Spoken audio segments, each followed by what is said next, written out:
Hey, what's good, barbecue family? It's your boy Joe Mill here, back with Killer Miller Q, and today we're gonna circle back on my Easter cook. I'm firing up the old Lone Star Grill, and we're gonna be checking out this old smoked jerk pulled ham. It's gonna be a good one. Let's go.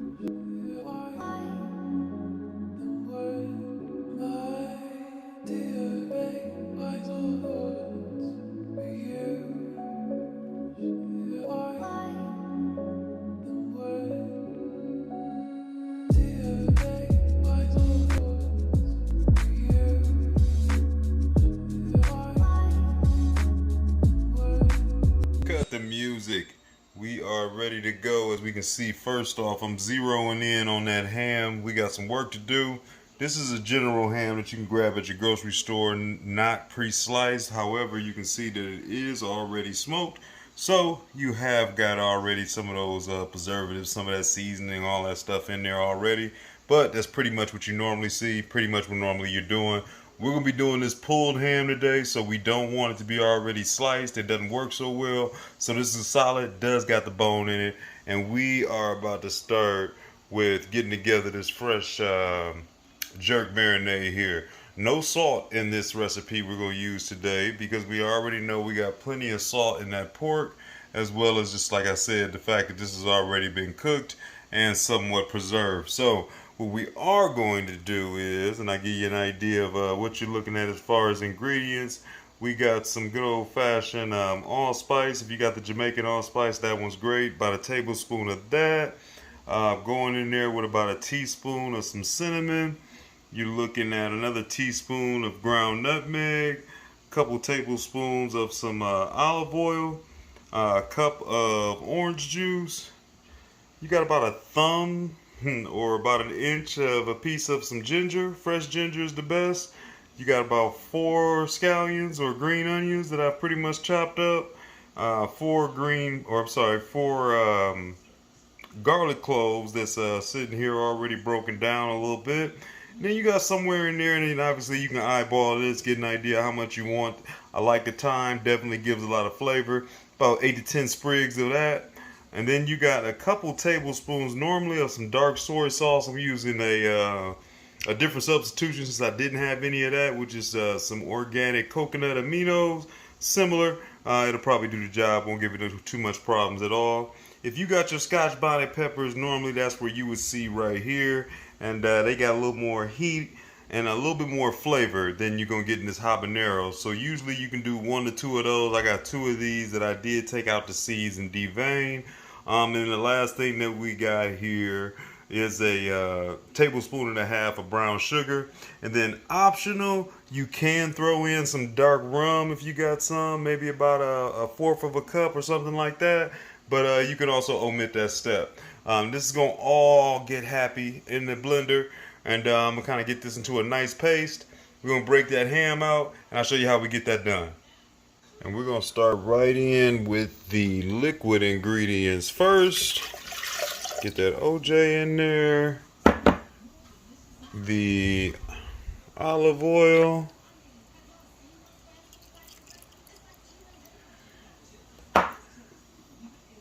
The dark soy sauce, or in my case, these coconut aminos. Now that we got that little bit of a pool started, we're just going to toss in the rest of these ingredients in no particular order. Allspice, cinnamon, nutmeg,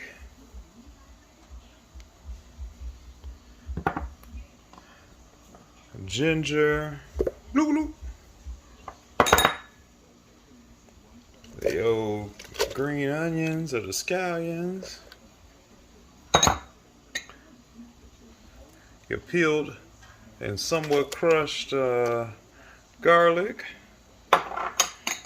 Make sure you get all of that out of there. The thyme. That's all of it right in the pool. Brown sugar.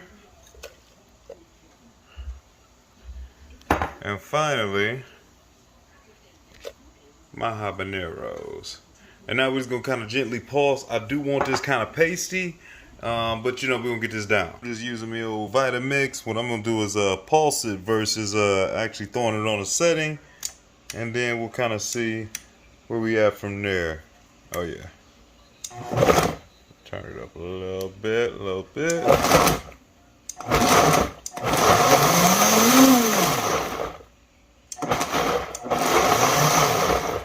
Let's take a peek at that.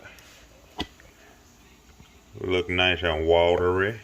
Alright, so I went from pulsing it to saying, you know what, I want to make this thing liquidy because I forgot. As I'm thinking about it, it's going to be tougher, not that it's not going to happen, for this ham to really take in some of this marinade. So I don't want it so chunky.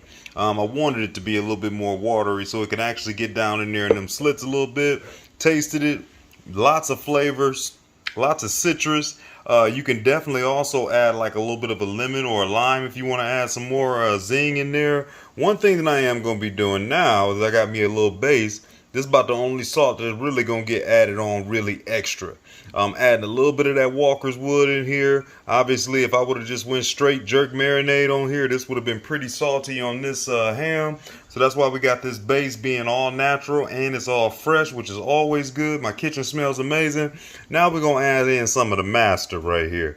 When you're in a pinch and you're in a pinch for time and you're doing some chicken or something like that, you can always grab this Walker's Wood marinade, whether it's the paste or this actual broke down marinade, and know you're good. I'm going to be hitting a little bit of this in there. And then we'll go ahead and do it. And blend it up one more time. Alright. Now we got a little bit more of that darker color, looking more like that traditional jerk. Can you smell that? Oh, this is going to be alright. Let's get to this ham. Alright. Basic store-bought ham right here. Make sure you take this plastic piece up off of here. You don't want to have that in there. Like I said, this has already been cooked, right? So this thing's already got smoke in it, already got salt in it. So keep that in mind as you're adding rubs on. If you're going to add a rub to this, I was going to choose a rub that was heavy in sugar, not too much salt at all. And we're really just coming back in there to get some another smoke in there, it's double smoke in it, and then getting some caramelization, and then usually you'll come over the top with some type of glaze. But we've done that in the past.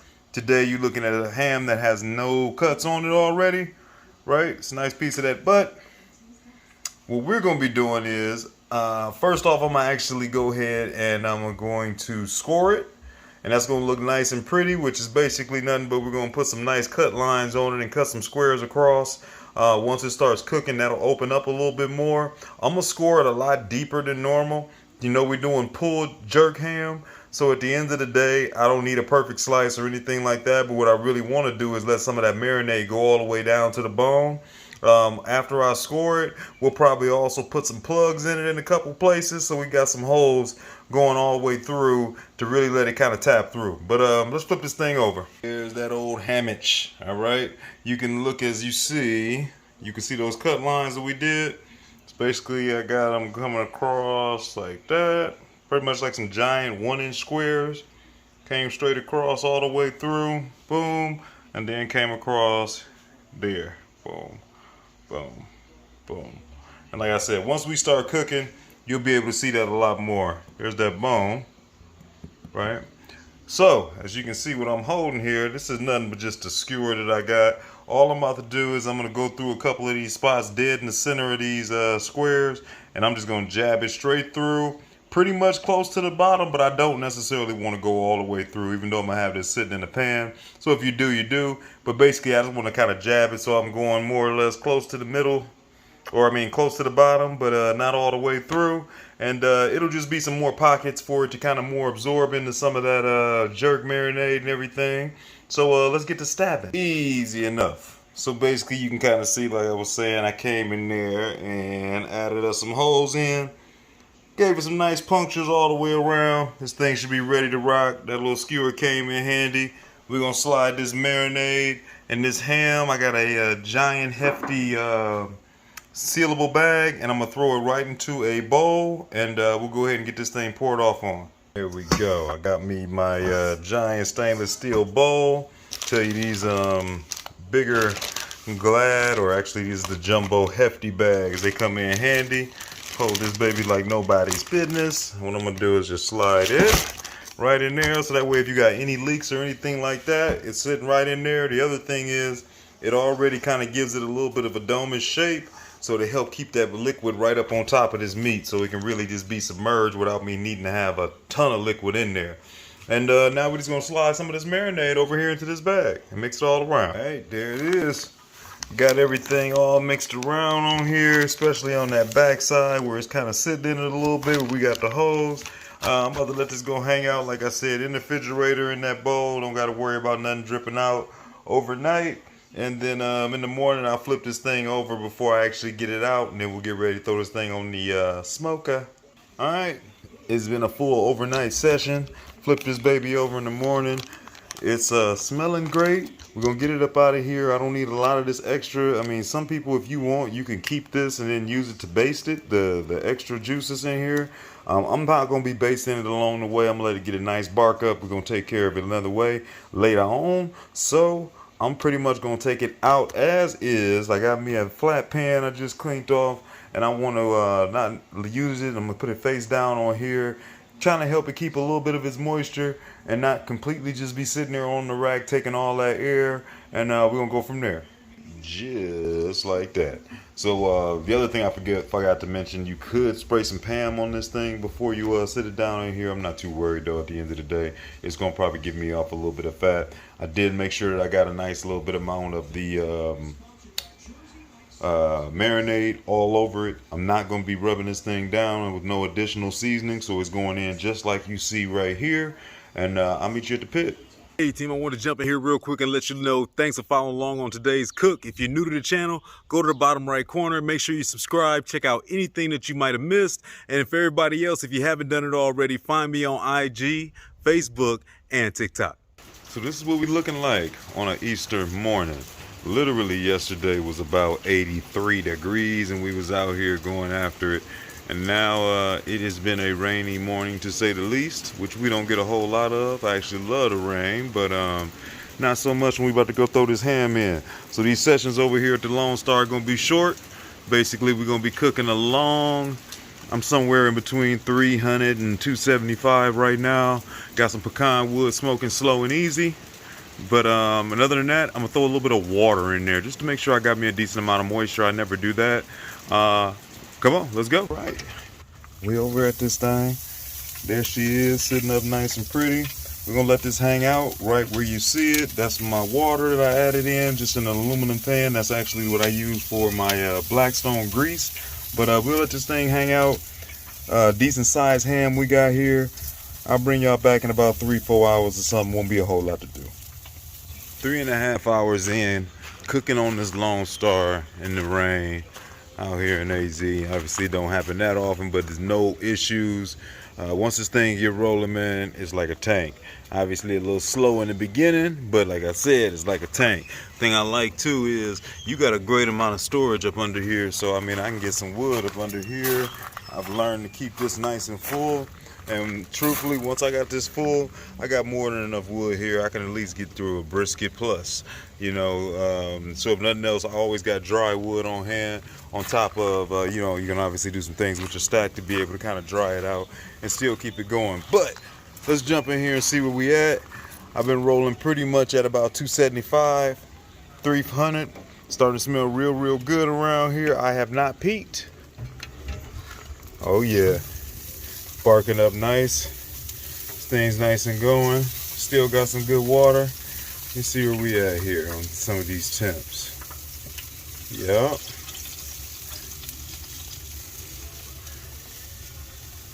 67. All right. Rolling right along. So this is what we're gonna do. Let's get together our glaze and it's our time to pull that. All right, so over here we back. I pulled that off and we're gonna quickly throw together a nice little glaze as we get ready to wrap this up and let this go ahead and finish up. You're looking at some of the ingredients that we got here. You pretty much got about either 2 cups of straight orange juice, or I actually did a cup of the orange juice and a cup of this pineapple orange guava. This ends up being about 14 fluid ounces of pineapples, along with a can of diced tomatoes. I believe that's a 15-ounce can there. You got a whole lemon juice, or the whole juice from a whole lemon, more or less. And then you got 3/4 of a cup of brown sugar, along with a few spices that I just kind of all threw together. A half a teaspoon of salt, a half a teaspoon of black pepper, and 1 teaspoon of some grated ginger, or regular just ground ginger if that's what you have. And we pretty much about to get everybody in the pool, starting with the liquid. So we get this OJ in here.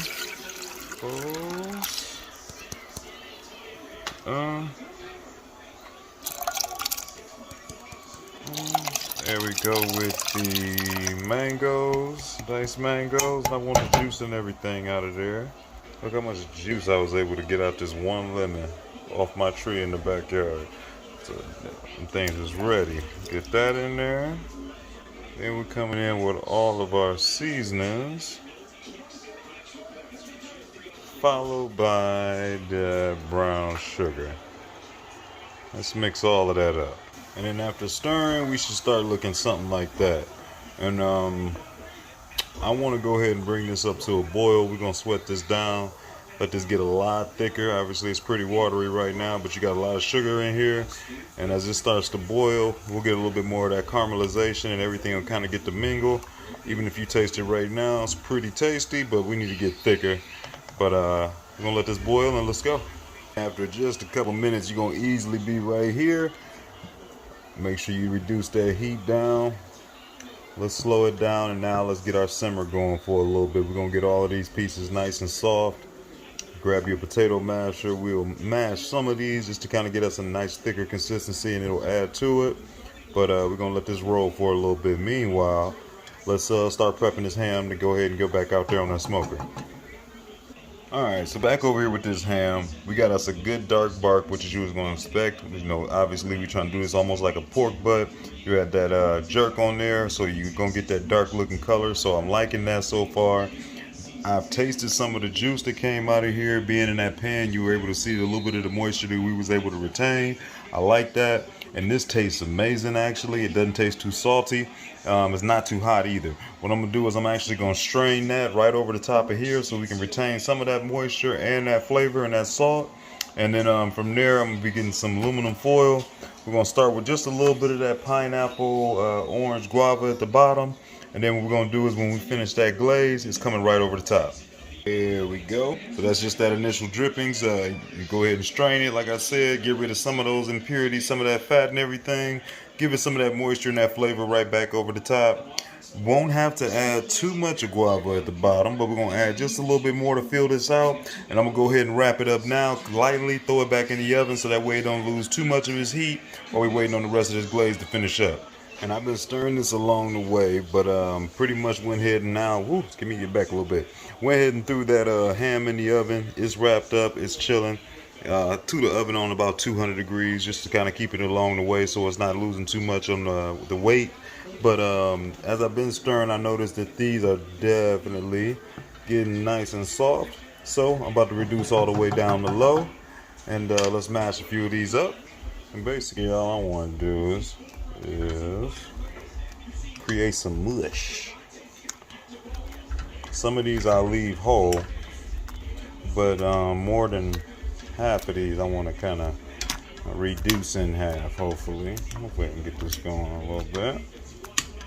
Still quite a bit of liquid in there, so they got a lot of room to run. That should about do it.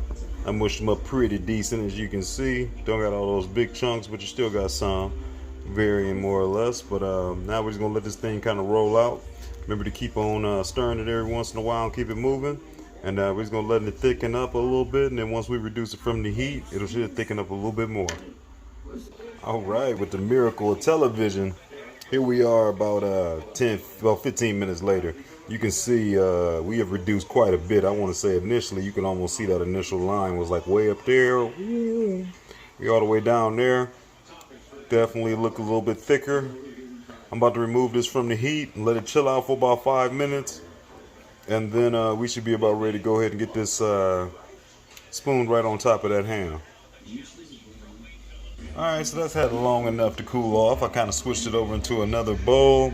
Put the additional, add some to the side, as well as you can use this on other different recipes as well. But threw that in a mason jar, also breaking it away from the bunch, allow it to cool a little bit faster. But this is still pretty warm, but you can definitely see we're a little bit thicker. And it will be warm one way or another, as we're about to get it right on top of this ham, which has been hanging out, smelling lovely. And that's decent. I don't want too much water there at the bottom, because most of this is going to end up getting rehydrated back into it once we shred it. I might pour out just a little bit, kind of looking at that, and then we're just going to get this glaze right on top. There we go. I poured out just a little bit. I didn't want this to be too juicy in there. Now we're going to get some of this glaze right on the top. And I've tasted this glaze, which is amazing. Again, this is another one where if you wanted, you could have definitely put rum on it. But we're just going to get a little bit of this poured right on through, all the way over it. Pardon my view. Let me pull back a little bit for you.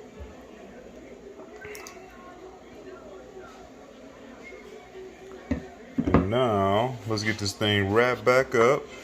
And we're going to take this up to a good 200, 202, something like that, all the way around. And then we should be nice and pull tender. All right, still raining. We back at it. We got this thing loaded up, as you can see. We'll close him down. Now that we're burning well,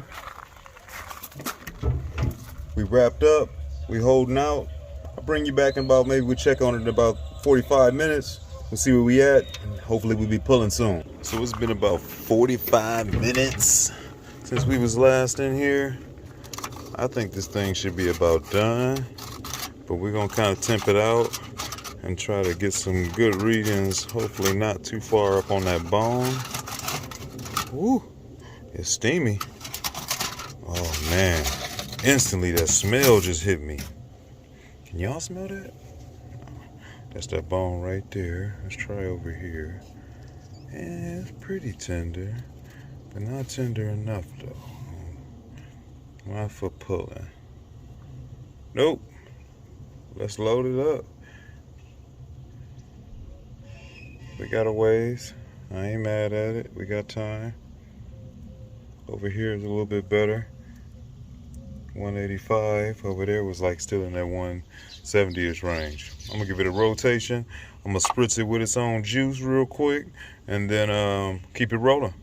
So it's been 6 hours, 50 minutes. We have screamed up to almost 350. Got this baby up hot. I'm thinking we should be close. Still holding on to a little bit of that water. Obviously, we got to get a little bit of temper game going. Let me get this opened up. All right. Ooh, steamy.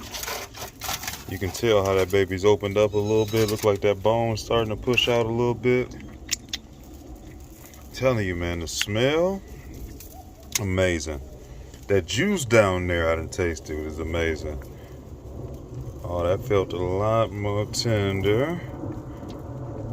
Okay, 190-ish. Like to try a couple different spots just to give me an idea.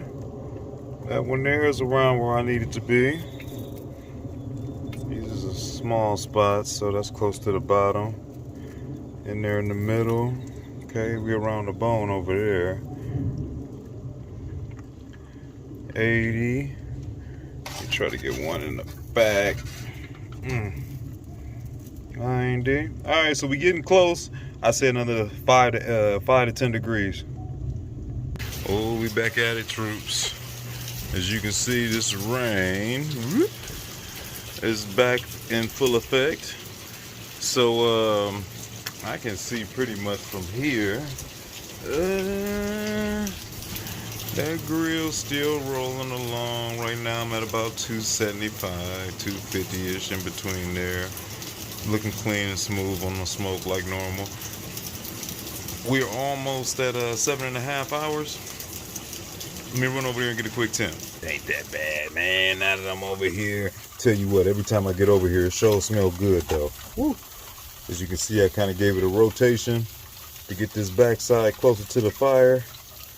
Let me see where I'm at.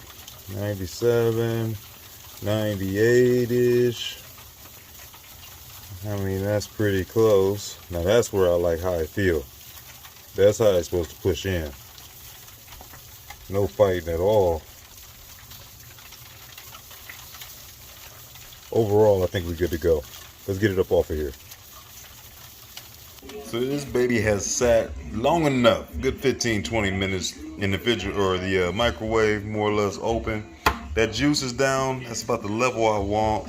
But at the end of the day, you think this is going to get mixed in with your pull, so make sure you taste that. Make sure you like that. Oh, yeah. Like I said, this is still super hot, as you can see. But you see, with a little bit of no effort, that thing broke right open. It's ready to go. I'm going to need both hands to really get this up out of here. Let me just pull that bone right out. Excuse me. Yes, yes. We're going to be all right. Let me get this broke down, and we'll see what we got up in here. All right, we about halfway through this pull game, and you can see we got some good money in here. I mean, this is more moist of a ham than I feel like what I normally would cook and everything. I mean, you see it's just easily coming apart. We got some good smoke all the way through there. You got some of these bigger pieces. Basically, what I just did was kind of go and break down these bigger pieces, scrape off any of that inner stuff, you know, get rid of the bone, obviously, and around the bone, you always gonna have a little bit of cartilage, a lot more of the fat. Kind of get rid of that, throw that off to the side. Nobody wants to eat that on their plate. And then from there, I mean, super tender. We can just break that down. Like I said, it's super hot still. But you see what we're working with here.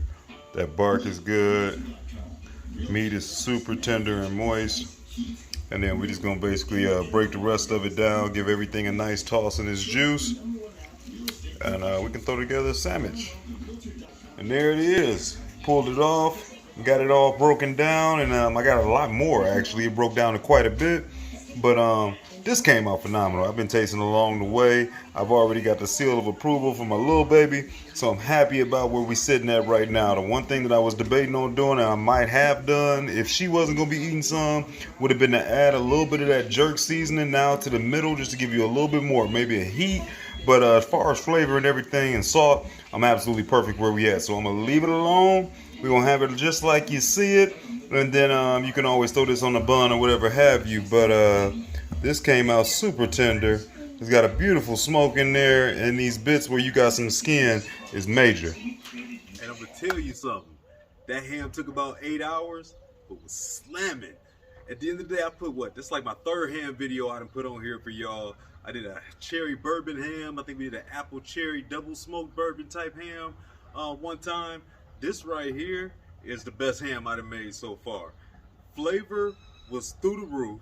I mean, you had that jerk, a little bit of the heat that was in there, but then it got drowned out because I came in there with that nice sweet, that sauce, which I got a jar of it.